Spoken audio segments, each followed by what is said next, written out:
Ya, assalamualaikum warahmatullahi wabarakatuh. Eh, Baik anak-anakku sekalian, kita masuk materi pelajaran IPS. Jangan lupa sebelum kita memulai, kita berdoa dulu. Silahkan kalian berdoa agar materi pelajaran kita akan bermanfaat. Ini merupakan pertemuan yang ketiga di kelas 8, materi kita tentang ASEAN. Kita sudah membahas di awal tentang mengenal bagaimana ASEAN, kemudian juga berbicara tentang sumber daya alam ASEAN. Nah, untuk kesempatan ini Ustadz akan menyampaikan hal yang berhubungan dengan pengaruh dari letak geografis negara-negara ASEAN itu seperti apa.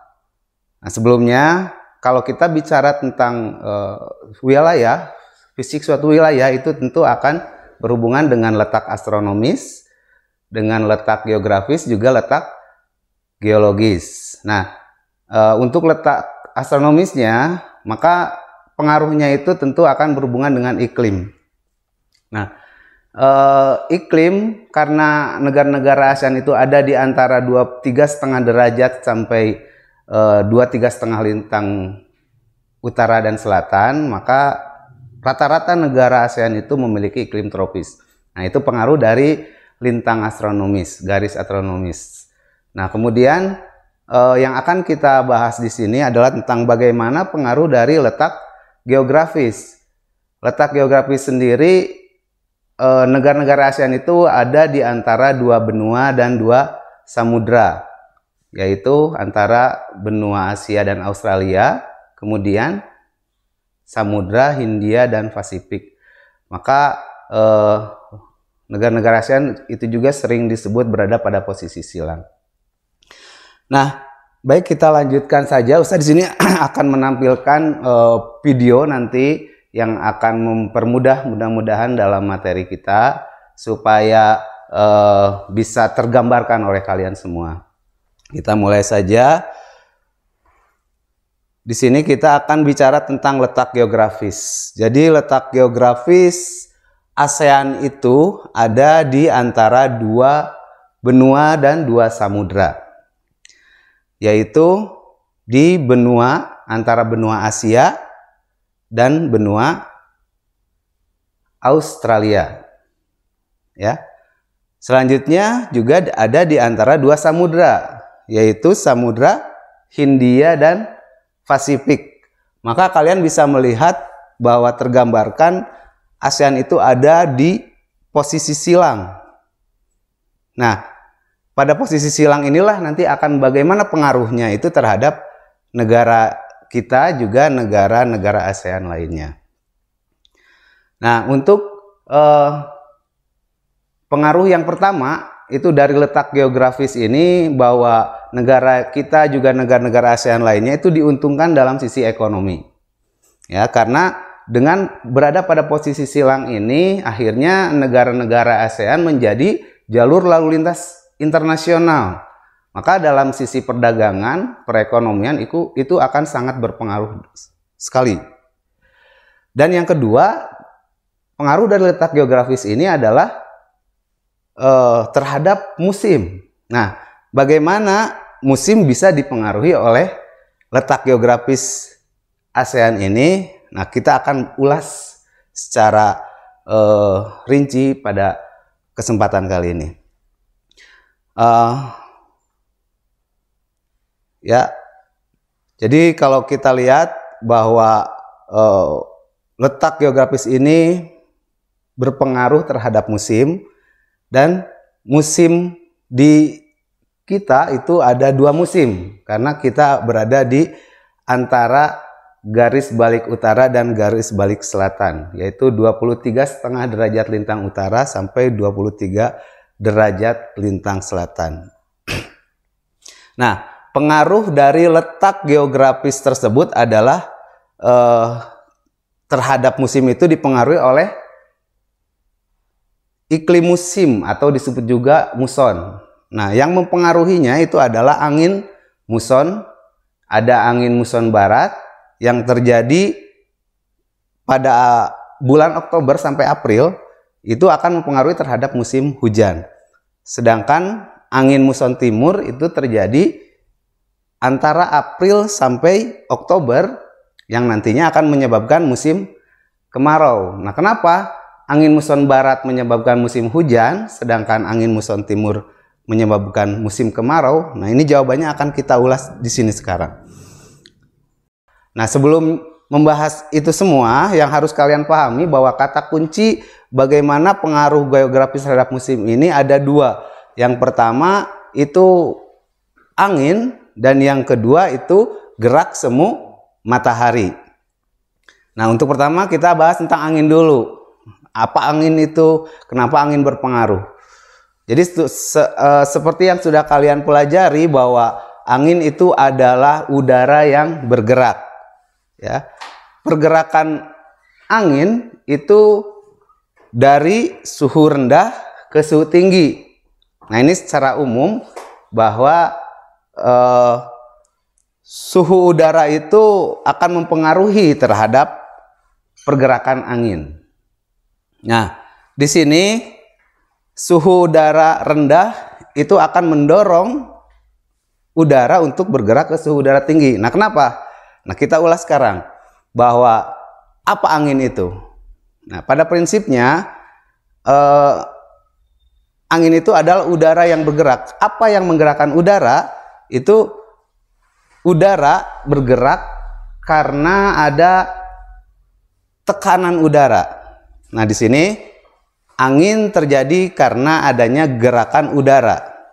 Selanjutnya yang kedua, gerakan udara terjadi karena adanya perbedaan tekanan udara. Nah, yang menyebabkan perbedaan tekanan udara itu apa? Nah, di awal udara atau temperatur ini nanti akan menyebabkan perbedaan tekanan. Misalkan suatu wilayah dengan terkena sinar matahari, maka suhu udaranya itu akan panas. Nah, selanjutnya suhu udara panas ini akan menyebabkan tekanan udara menjadi rendah. Jadi kebalikan, ketika suhu udara tinggi, tekanan udara rendah atau minimum.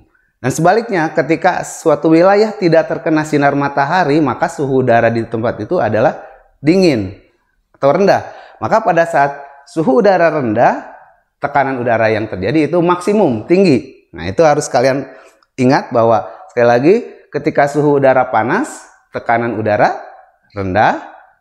Pada saat suhu udara rendah atau dingin, tekanan udara tinggi atau maksimum. Oke, kita lanjut. Jadi perbedaan tekanan udara terjadi karena perbedaan pemanasan yang tadi. Ketika suatu wilayah, misalkan di sini ada sinar matahari sebelah timur, maka udara itu akan terangkat atau menguap sehingga ada kekosongan udara, tekanan di udara itu, dan kemudian didorong udara itu mencari wilayah dengan tekanan udara yang rendah. Maka di situ terjadi ketika wilayah yang dengan tidak ada sinar matahari itu tentu akan menjadi dingin, kemudian tekanan udaranya tinggi, sehingga di situ ada tekanan udaranya menjadi maksimal, sehingga udara bergeraklah ke wilayah dengan tekanan udara rendah atau suhu udara panas begitu. Jadi angin adalah udara yang bergerak dari daerah maksimum ke daerah minimum, atau dari daerah yang bertekanan udara tinggi ke daerah yang bertekanan udara rendah. Ya, bisa kalian perhatikan di sini gambarnya itu pergerakannya ketika ada sinar matahari maka tekanan udara minus. Kemudian ketika tidak ada sinar matahari tekanan udara maksimal atau tinggi plus. Maka udara akan cenderung bergerak dari tekanan udara yang tinggi ke tekanan udara yang rendah. Bisa kita contohkan misalkan pada saat kalian meniup balon atau udara ke plastik, kemudian kalian tekan udara balon itu, maka tentu balon akan pecah karena udara yang di dalam akan tertekan dan udara itu akan berusaha mencari wilayah yang tekanan udaranya rendah gitu. Oke, jadi selanjutnya ada sebuah hukum yang disebut hukum Bayes-Bellot yang diungkapkan oleh seorang ahli yang bernama Bayes-Bellot. Yang pertama, angin adalah udara yang bergerak dari daerah yang bertekanan udara maksimum ke daerah yang bertekanan udara minimum. Nah, di sini kalian bisa lihat itu gambaran globe ya, posisi bumi bulat. Nah, di sini karena ada perbedaan intensitas matahari, maka antara daerah yang di utara dengan daerah yang di tengah dan daerah yang di bawah itu penyinaran atau intensitas mataharinya itu berbeda. Sehingga yang terkena sinar matahari penuh itu adalah wilayah yang tengah. Nah, kalau kita lihat bahwa bumi itu tegak lurus, maka yang terkena sinar matahari yang paling besar itu tentu ada di yang berada di garis khatulistiwa atau di tengah-tengah bumi. Semakin ke atas, intensitas matahari semakin menipis. Semakin ke bawah, intensitas matahari juga semakin menipis. Maka di atas itu daerahnya menjadi kutub utara dan di bawah menjadi daerah kutub selatan, begitu. Nah, di sini sehingga yang ada di garis khatulistiwa itu ada disebutnya beriklim tropis, kemudian di atasnya atau di bawahnya itu subtropis, kemudian di atasnya lagi adalah iklim sedang dan kemudian iklim kutub. Di mana di iklim kutub itu tekanan udaranya plus atau tinggi karena suhu udara rendah. Ya, jadi kalian bisa lihat bahwa di atas kutub utara itu ada tanda plus, artinya tekanan udara tinggi, ya. Kenapa tekanan udara tinggi? Karena suhu udara di kutub utara itu dingin atau rendah. Juga sama di kutub selatan bisa dilihat kalian itu ada tanda plus. Nah, di situ menjelaskan bahwa tekanan udara di kutub selatan itu tinggi. Kenapa tekanan udaranya tinggi?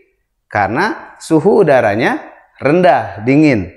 Nah, sedangkan di wilayah tengah atau di garis khatulistiwa itu ada tanda negatif, minus. Nah, ini menjelaskan bahwa tekanan udara di wilayah khatulistiwa itu rendah. Kenapa rendah? Karena suhunya panas. Nah, karena di wilayah khatulistiwa ini intensitas matahari tinggi, sehingga ketika suhu panas, maka tekanan udaranya rendah. Sedangkan di kutub, ketika suhu dingin, maka tekanan udaranya tinggi. Nah, otomatis udara akan bergerak dari tekanan udara yang tinggi ke tekanan udara yang rendah. Dari suhu udara yang dingin ke suhu udara yang panas. Kalian juga mungkin bisa melakukan pembuktian lah. Ketika kalian misalkan di ruangan ini dingin, sedangkan di luar panas. Kenapa di luar panas? Karena ada sinar matahari. Nah, ketika di dalam ruangan ini dingin, berarti tekanan udara tinggi, ya. Ketika ada panas matahari di luar, maka tekanan udara rendah. Nah, kira-kira udara akan bergerak dari mana ke mana? Dari luar ke dalam atau dari dalam keluar? Nah, udara itu akan bergerak dari dalam ke luar karena di dalam tekanan udara tinggi yang diakibatkan oleh tidak adanya panas.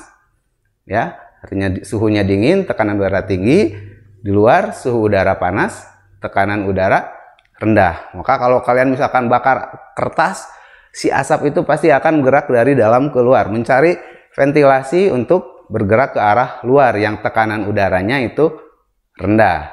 Oke. Dan yang kedua, menurut Bayes-Bellot ini bahwa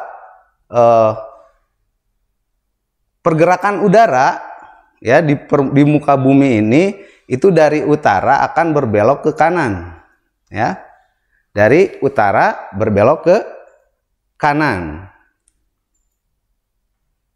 Oke, dan dari selatan berbelok ke kiri. Nah, kenapa itu terjadi? Ya tadi hubungannya karena ada rotasi bumi itu tidak tegak lurus. Si sumbu bumi itu perputarannya bukan pada posisi yang tegak lurus, tidak seperti bola yang diputarkan di atas jari.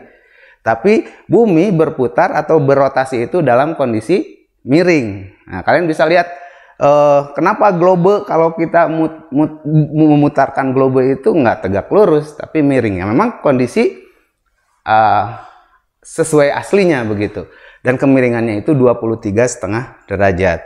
Nah, pembelokan yang ini itu karena rotasi bumi yang miring yang akhirnya menimbulkan gaya yang disebut gaya Coriolis. Nah, ini kalian bisa lihat bagaimana bumi berputar mengelilingi matahari, ya. Jadi bumi itu melakukan putaran mengelilingi matahari yang disebut revolusi, ya. Satu kali revolusi atau satu kali putaran bumi mengelilingi matahari itu adalah selama 1 tahun atau tepatnya 365,5 hari. Nah, ketika bumi mengelilingi matahari atau revolusi, bumi juga sambil melakukan rotasi atau berputar. Nah, satu rotasi atau satu putaran bumi itu selama 1 hari atau 24 jam, ya. Maka nanti ada kalanya matahari itu menyinari wilayah Khatulistiwa, ada kalanya matahari itu menyinari wilayah di atas Khatulistiwa atau disebutnya garis balik utara, tepat di garis lintang utara 23,5 derajat. Ada kalanya juga di wilayah selatan. Nah, ini yang disebut pergerakan semu matahari.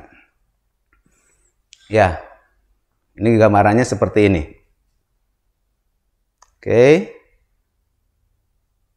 Nah, perputaran bumi mengelilingi matahari itu lengkungnya itu elips, ya. Jadi lintasannya berbentuk elips. Nah, akhirnya dengan perputaran rotasi dan revolusi inilah akhirnya menyebabkan terjadinya gerak semu matahari, juga perbedaan antara siang dan malam. Ketika sinar matahari menyinari wilayah yang terkena sinar matahari, ya terjadi siang, sedangkan di belakangnya itu ya malam gitu. Jadi kalau misalkan Indonesia dengan Amerika itu posisinya berbeda wilayah, ya. Indonesia berada di wilayah bumi bagian barat, bagian timur.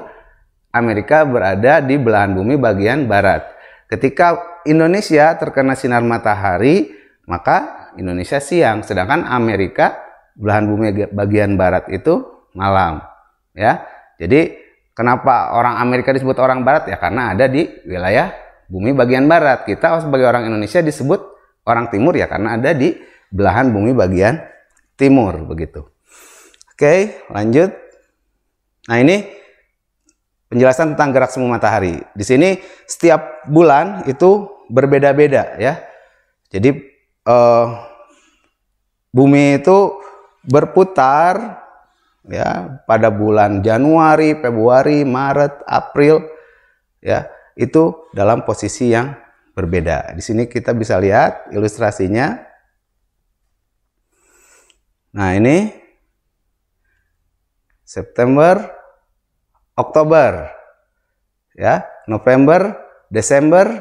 Nah, ini kita bisa lihat bahwa bumi menyinari wilayah sebelah situ, kemudian bergerak lagi Januari, Februari, Maret,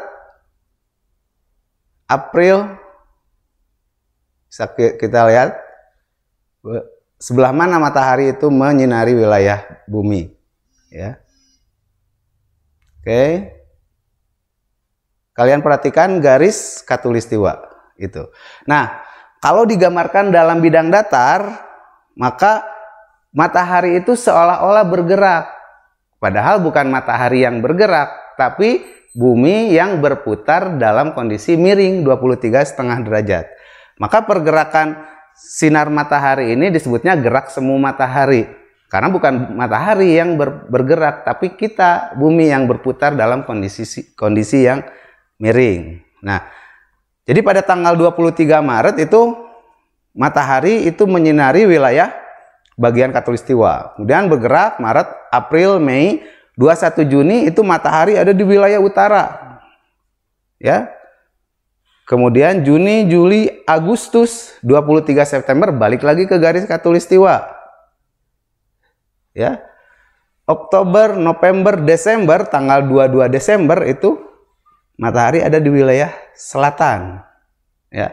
Kemudian Januari, Februari kembali ke Maret, balik lagi ke garis khatulistiwa. Nah, seperti itu. Jadi sinar matahari itu tidak kena dalam satu titik wilayah karena bumi berputar miring. Tidak terus di garis khatulistiwa, tapi ada kalanya bergerak seperti bergerak ke arah utara gitu. Kemudian juga bergerak ke arah selatan. Nah, bagaimana gerak semu matahari ini akhirnya mempengaruhi terhadap musim? Di sini tadi di awal dijelaskan bahwa musim di Indonesia juga di negara-negara ASEAN dipengaruhi oleh angin muson. Ada angin muson barat, ada angin muson timur. Angin muson barat itu terjadi antara bulan Oktober sampai April. Nanti pengaruhnya terhadap musim di wilayah kita itu adalah musim hujan. Sedangkan angin muson timur itu terjadi antara April sampai Oktober. Nah, di sini angin muson timur menyebabkan wilayah kita menjadi kemarau. Nah, di sini kita lihat Juni. 21 Juni pada saat matahari ada di wilayah garis balik utara, itu otomatis sinar matahari ada tersentral di wilayah Asia. Sedangkan di wilayah Australia tidak ada sinar matahari, artinya dingin. Ya, maka wilayah utara temperaturnya itu tinggi. Ya, ketika temperatur tinggi, maka tekanan udara rendah. Nah, sehingga akhirnya angin bergerak dari wilayah Australia yang tidak ada sinar matahari ke wilayah Asia.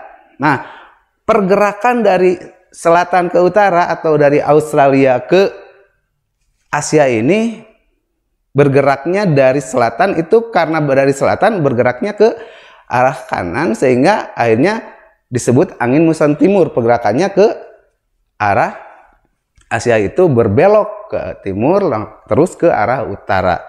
Sehingga pada saat ini ya di bulan Juni ini maka musim yang terjadi di kita itu musim kemarau. Nah, kenapa terjadi musim kemarau? Karena angin yang bergerak dari Australia ke arah Asia itu tidak melalui perairan yang luas, hanya melalui laut-laut kecil. Sehingga anginnya tidak membawa uap air yang banyak. Otomatis ketika uap air yang sedikit ini membentuk awan di wilayah kita tidak akan mengakibatkan hujan. Karena uap air yang massa airnya sedikit begitu. Maka di bulan Oktober, di bulan Maret, April, Mei, Juni, kemudian Juli, Agustus, ya itu wilayah matahari ada di wilayah Asia yang terjadi udara bergerak dari Australia ke Asia, ya, yang akhirnya mengakibatkan kemarau karena hanya melalui lautan kecil, begitu. Nah, kemudian Juni, Juli, Agustus, ya, September, Oktober itu balik lagi matahari itu bergerak ke wilayah selatan. Jadi di sini April, Mei, Juni, Juli, Agustus, September, Oktober itu musim kemarau karena tadi matahari di Asia. Kemudian selanjutnya di bulan Desember matahari ada di wilayah selatan, di wilayah Australia. Nah, di wilayah Australia ini akhirnya temperaturnya panas dan tekanan udaranya rendah. Sedangkan di wilayah Asia temperaturnya rendah atau dingin tekanan udaranya tinggi, maka udara akan bergerak dari Asia ke Australia. Pergerakan udara dari Asia ke Australia ini disebut angin muson barat. Nah, karena tadi dari utara, pergerakan udara itu akan berbelok, ya, seolah-olah ke barat gitu.